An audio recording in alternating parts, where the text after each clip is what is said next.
Hello students, आज हम लोग NEP 2020 पॉलिसी के बारे में पढ़ेंगे।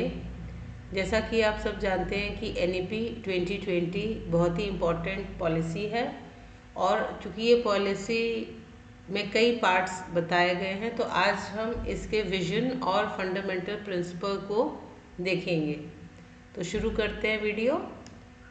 पॉलिसी स्टार्ट करने से पहले हम देख लें कि क्या बैकग्राउंड रहा पॉलिसी का।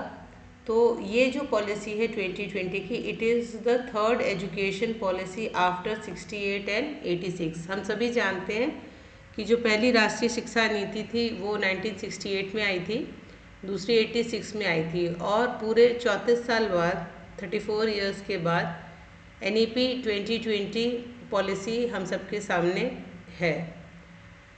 ये जो पॉलिसी है so it is the 21st century education पे फोकस करती है, which is on equity, quality and holistic learning. Policy के 5 पिलर भी बताए गए हैं जिसमें access, equity, quality, affordability and accountability की बात है। जून 27 में गवर्नमेंट ऑफ इंडिया ने कमेटी बनाई थी for drafting this new policy and the chairperson of the committee was Dr. K. Kasturi Rangan, जो कि फॉर्मर इसरो चीफ साइंटिस्ट हैं। The committee submitted the draft of NEP in May 2019 and the policy was approved by the Union Cabinet on 29 July 2020। तो ये date important है, 29 जुलाई 2020। ये policy एक replacement है NEP 1986 का और ये भारत में एजुकेशन को एक मॉडर्न फ्रेमवर्क देने के लिए बनाया गया है। आगे हम देखते हैं विजन ऑफ द पॉलिसी। तो पॉलिसी ने जो ब्रॉडर विजन बताए हैं राष्ट्रीय शिक्षा नीति 2020 के, उसमें पहली जो बात है, build an equitable, inclusive and vibrant knowledge society. तो हमें एक ऐसे समाज की रचना करनी है शिक्षा के माध्यम से जिसमें समानता भी हो, समावेशन भी हो और एक हम वाइब्रेंट नॉलेज सोसाइटी बनाएं जहाँ किसी प्रकार का डिस्क्रिमिनेशन नहीं हो और सारी जो डाइवर्सिटी है उसमें सबके लिए जो है वो इक्विटेबल एक्सेस हो और सभी के लिए शिक्षा हो। Providing high quality education for all, सभी को गुणवत्तापूर्वक शिक्षा देना हर क्षेत्र में, चाहे करिकुलम हो, चाहे टीचिंग लर्निंग हो, इंफ्रास्ट्रक्चर हो, मैनेजमेंट गवर्नेंस हो, और हर एक एरिया में क्वालिटी जो है उसको इंश्योर करना है। The policy also says that we have to transform Bharat into a global knowledge super power. तो भारत को एक ग्लोबल नॉलेज सुपर पावर बनाना है।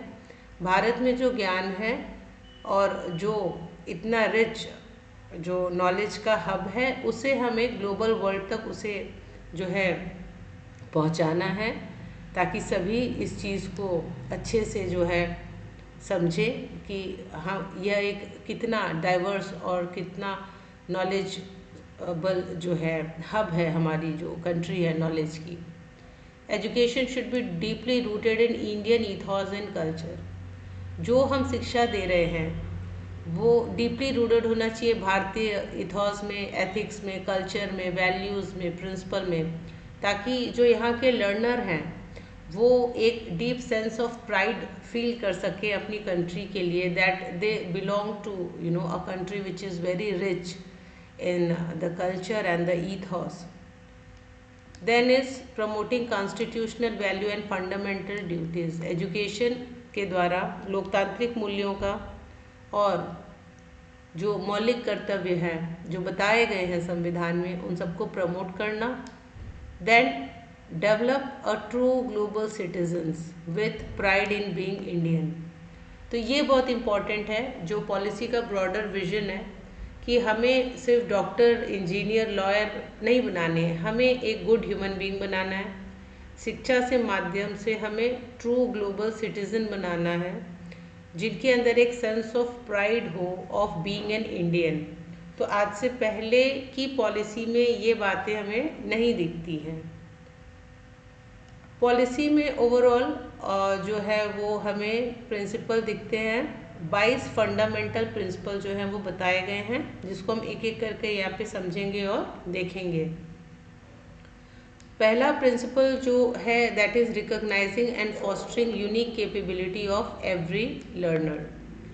तो शिक्षा के माध्यम से हमें जो लेटेंट या हिडन टैलेंट है लर्नर का, उसको रिकॉग्नाइज भी करना है, उसकी जो यूनिक टैलेंट को, उसकी क्रिएटिविटी को, और उसे फॉस्टर भी करना है हर लर्नर का, ताकि हम हर किसी के लेटेंट और हिडन टैलेंट को समझ सके, उसकी क्षमताओं को समझ सके और उसके अनुरूप हम उसको जो है एजुकेट कर सकें।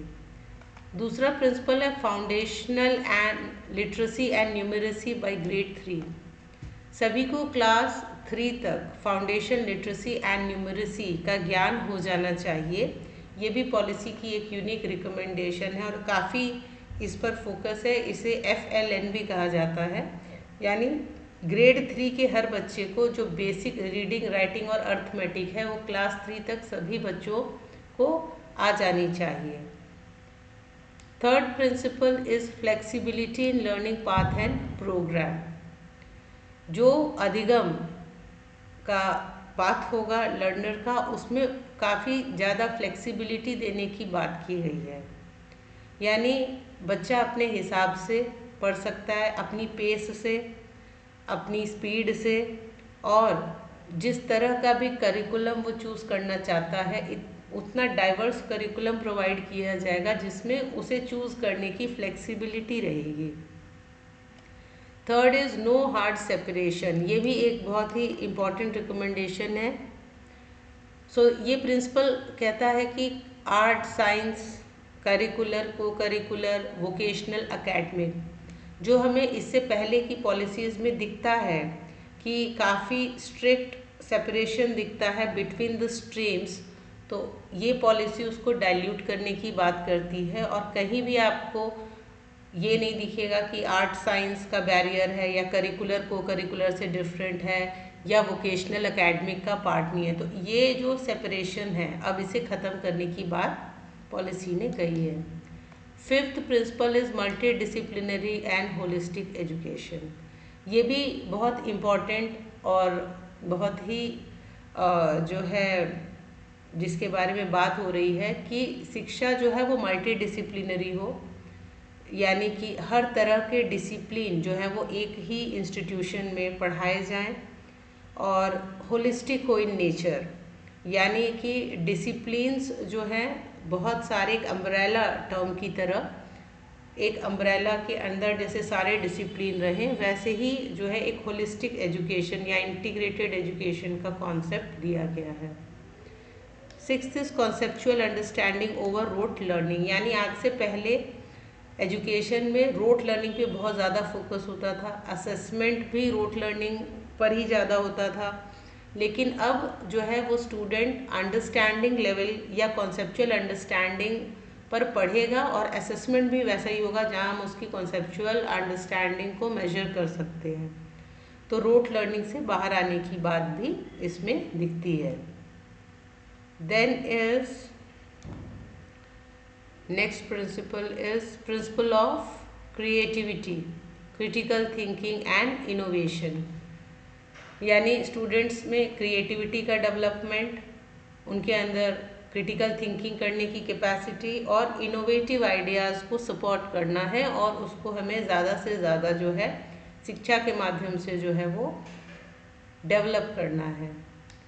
Eighth principle is about ethics and human and constitution value. ये हम विजन में भी देख चुके हैं कि शिक्षा नैतिक मूल्यों पर, संवैधानिक मूल्यों पर, मानव मूल्यों पर आधारित होनी चाहिए, क्योंकि शिक्षा का जो मेन पर्पस है that is producing good human being, ठीक है, जिसमें कॉम्पैशन हो, एम्पैथी हो, करेज हो, रेजिलियंस हो, इस तरह की वैल्यूज़ भी पॉलिसी में बताई गई है। Next is promoting multilingualism and language development. Policy ने भाषा के विकास में, बहुभाषाविद में कि एक से ज़्यादा भाषा लिखना, पढ़ना और समझना आए, जिससे कि जो है बच्चों की लैंग्वेज अच्छी होगी तो उनकी क्रिएटिविटी अच्छी होगी, उनके सेल्फ एक्सप्रेशन जो है वो और अच्छे से कर सकेगा। तो लैंग्वेज डेवलपमेंट पे भी काफ़ी फोकस करने की बात पॉलिसी ने कही है। देन इज जीवन कौशल लाइफ स्किल, जिसमें communication, team work, cooperation, resilience. तो जीवन कौशल से जोड़ के शिक्षा में जो है पढ़ाना है, जिससे बच्चों की जो साइकोलॉजिकल कॉम्पिटेंसीज़ हैं या उनकी डे टू डे लाइफ में जो प्रॉब्लम सॉल्विंग अप्रोच है वो बेहतर बनाया जा सके। तो लाइफ स्किल्स सिखाना बहुत ज़्यादा इम्पॉर्टेंट है। Next principle is regular formative assessment instead of exam driven learning. तो पॉलिसी फॉर्मेटिव असेसमेंट को इम्पॉर्टेंट मानती है और रेगुलर फॉर्मेटिव असेसमेंट करने की बात भी करती है। Now coming to the twelfth principle, extensive integration of technology for teaching learning, यानी टेक्नोलॉजी को इंटीग्रेट करने की बात है। टेक्नोलॉजी एनहांस्ड लर्निंग, जिसमें blended, flipped, ICT integration, digital learning, ये सारी चीज़ों को जो है यूज़ करके एक इफ़ेक्टिव और एफिशिएंट लर्निंग हम कैसे प्रोवाइड करेंगे, इंटरेस्टिंग एंड जॉयफुल कैसे लर्निंग को बनाएंगे, इसलिए टेक्नोलॉजी इंटीग्रेशन की बात भी कही गई है। Then is the respect for diversity and local context. Policy में ये भी बात है कि एक प्लूरल सोसाइटी बनाने की बात है, डाइवर्स सोसाइटी, और साथ में जो इंडिजीनियस चीज़ें हैं, जो लोकल कंटेक्स्ट है, उसे भी करिकुलम में ऐड करने की बात कही गई है। Then is about full equity and inclusion for all learner. ये भी हमने विजन में देखा था कि शिक्षा, समता और समावेशन सभी अधिगमकर्ता के लिए जो है सुनिश्चित करे, जिसमें बिना किसी डिस्क्रिमिनेशन के सभी को समान अवसर प्राप्त हों शिक्षा के। Fifth principle is about synergy from ECCE to school to higher education. Policy का कहना है कि चाहे अर्ली चाइल्डहुड केयर एजुकेशन हो, चाहे स्कूल हो, चाहे हायर एजुकेशन है, इनमें एक सिनर्जी और एक सिंक्रोनाइजेशन होना ज़रूरी है कि सब जो भी हायरार्की में हम पढ़ा रहे हैं तो उनमें कहीं ना कहीं एक सिनर्जी होनी चाहिए, एक सामंजस्य होना चाहिए। ये नहीं कि स्कूल एजुकेशन का हायर एजुकेशन से कोई सिंक्रोनाइजेशन ना हो। तो ये हमें देखना रहेगा कि जो एम्स हैं, जो करिकुलर गोल्स हैं, जो लर्निंग आउटकम है, वो कहीं ना कहीं इसमें जो हैं एक दूसरे से सिंक्रोनाइज होने चाहिए। Then is teacher and faculty as the heart of the learning process. ये भी बहुत इंपॉर्टेंट है कि कहीं ना कहीं टीचर्स को और फैकल्टी को पॉलिसी भी मानती है कि पूरे लर्निंग प्रोसेस का जो हार्ट है वो टीचर है। तो टीचर की अपनी इम्पोर्टेंस है, फैकल्टीज़ की अपनी इम्पोर्टेंस है और इन्हें कहीं भी हम छोड़ नहीं सकते हैं। Then is light but tight regulatory framework with transparency and integrity, यानी हमें जो रेगुलेटरी फ्रेमवर्क बनाना है उसमें फ्लेक्सिबिलिटी तो देनी है, लेकिन उसको हमें इंश्योर करना है कि ट्रांसपेरेंसी और इंटेग्रिटी के साथ चीज़ें जो है इम्प्लीमेंट भी की जा रही है। Then the 18th principle is about outstanding research and quality research. So research, development, innovation, consultancy services, इन सबको भी स्ट्रेंथन करना है, इन सब की भी क्वालिटी हमें इंश्योर करनी है। Then continuous review of progress using research and expert evaluation. Policy को कंटिन्यूसली रिव्यू भी करना है रिसर्च के माध्यम से, एक्सपर्ट इवैल्यूएशन के माध्यम से, और समय समय पे रिव्यू करके जो है उसका फीडबैक भी लेना है। Next is rootedness and pride in India culture, knowledge system and tradition.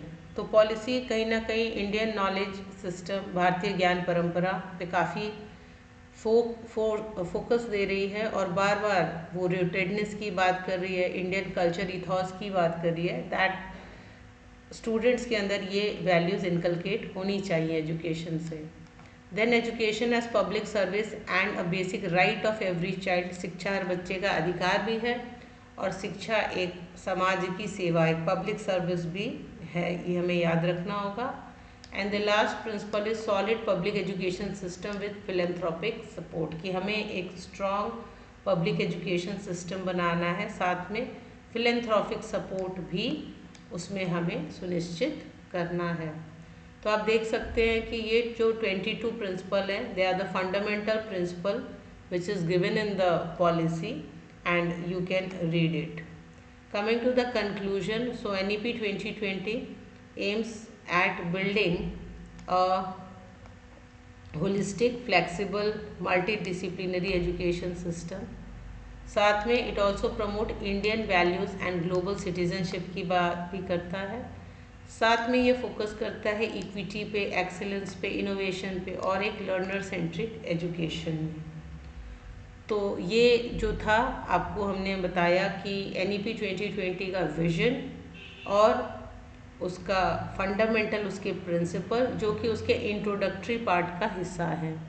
आने वाले नेक्स्ट स्लाइड्स में हम स्कूल एजुकेशन के लिए प्रोविज़न देखेंगे, फिर हायर के लिए देखेंगे और अलग हम 4 पार्ट्स को डिफरेंट स्टडी करेंगे. So thank you so much.